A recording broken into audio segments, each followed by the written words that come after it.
Story 1. The Rich Man Who Couldn't Sleep Peacefully. In the heart of a bustling city, where skyscrapers stood tall as symbols of power and success, there was a magnificent villa, the residence of Tran Hao. Hao was one of the wealthiest businessmen. He owned dozens of companies and thousands of employees worked under him. Money was never an issue. Every day, the numbers in his bank account increased dizzily. But there was a strange thing. He never had a good night's sleep.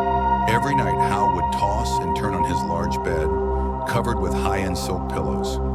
His eyes were always fixed on the ceiling, his ears pricked up, listening for any small noise.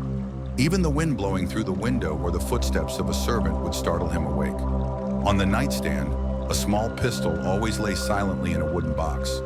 It was the only thing that made him feel safe in his fully equipped house. Outsiders looking in all thought that Tran Hao was living a dream life. But in reality, he lived in anxiety and fear, always carrying an invisible unease.